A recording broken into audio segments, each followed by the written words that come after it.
आइए सुनते हैं आज की कहानी। आज की कहानी है किसान का होशियार बेटा।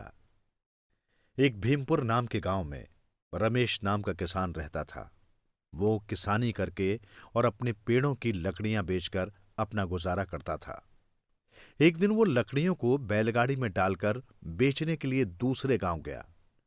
रास्ते में रमेश को उस गांव का सेठ मिला। सेठ ने रमेश से लकड़ियों का दाम पूछा। रमेश बोला, सबका 5 रुपए है। सेठ ने कहा, ठीक है, ये सारी लकड़ियां मुझे दे दो। ये सब तुम मेरे घर पर छोड़ दो, मैं तुम्हें 5 रुपए दे रहा हूं।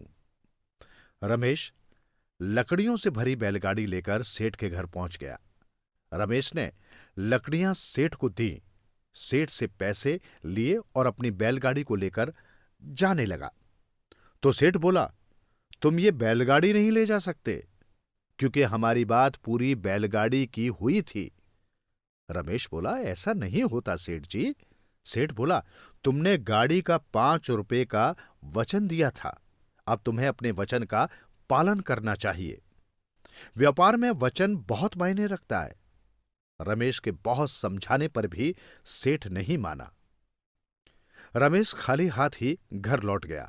घर पहुंचने पर उसके बेटों ने बैलगाड़ी के बारे में पूछा तो रमेश ने सेठ की सारी बात बता दी। रमेश का छोटा बेटा बहुत होशियार था। उसने सेठ को सबक सिखाने की सोची। वो दूसरे दिन बैलगाड़ी में लकड़ियां डालकर उसी गांव की तरफ जाने लगा। रास्ते में उसको वही सेठ मिला। सेठ ने सोचा, आज फिर एक बकरा आ रहा है।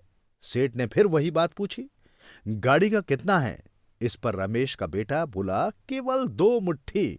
सेठ ने सोचा, ये तो कल वाले से भी मूर्ख है। 2 मुट्ठी में तो मैं 2 आना दबाकर दे दूंगा।